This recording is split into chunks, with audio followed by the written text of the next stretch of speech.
സ്ലാബിലേക്ക് 2 cup മൈദപ്പൊടി ഇട്ട് കൊടുക്കുക. അതിലേക്ക് 2 ടേബിൾ സ്പൂൺ എണ്ണ ഒഴിച്ചു കൊടുക്കുക. സൺഫ്ലവർ ഓയിൽ 1 ടീസ്പൂൺ ഉപ്പും കൂടി ഇട്ട് ഒന്ന് കുഴച്ചതിന് ശേഷം നടുക്കൊരു കുഴി ഉണ്ടാക്കി ആവശ്യത്തിന് വെള്ളം ഒഴിച്ച് നന്നായിട്ട് കുഴച്ച് ഒരു ഉണ്ടയാക്കിയിട്ട് പിന്നെയും കൈകൊണ്ട് നന്നായിട്ട് കുഴച്ചെടുത്ത് അതിനെ നമുക്കൊരു 10 ഉണ്ടയാക്കി വെക്കാം. പാത്രത്തിലേക്ക് 1/4 കപ്പ് കോൺഫ്ലവറും 1/4 കപ്പ് സൺഫ്ലവർ ഓയിലും കൂടി ഒഴിച്ച് നന്നായിട്ട് കൈകൊണ്ട് മിക്സ് ചെയ്ത് വെക്കുക.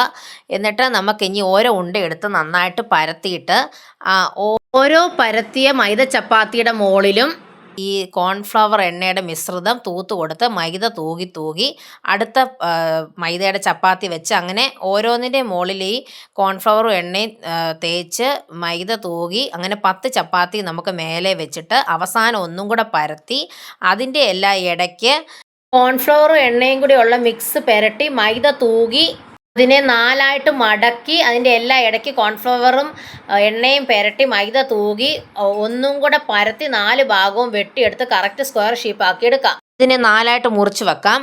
ഇനി ഒരു ചെറിയ സവാള ചോപ്പ് ചെയ്ത് വെക്കാം. 2 കോഴിമുട്ട പുഴുങ്ങാം.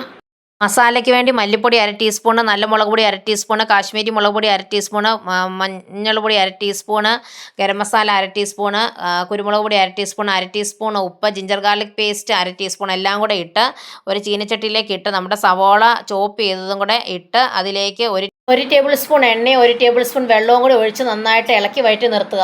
4ആയിട്ട് മുറിച്ച് വെച്ചതിനെ ഓരോന്നിനെ എടുത്ത് നമ്മൾ നന്നായിട്ട് വീതി പരത്തി എടുക്കണം. കാര്യം എന്താ വെച്ചാൽ നമുക്ക് ഈ മസാലയും മുട്ടയും വെക്കേണ്ടതുകൊണ്ട് 15 സെൻറ്റിമീറ്റർ നീളവും 15 സെൻറ്റിമീറ്റർ വീതിയാണ്. അതിലേക്ക് മസാല വെച്ച് കൊടുക്കുക. മുട്ട 2ആയിട്ട് പൊളന്ന് ഒരു കഷ്ണം വെച്ച് കൊടുക്കുക.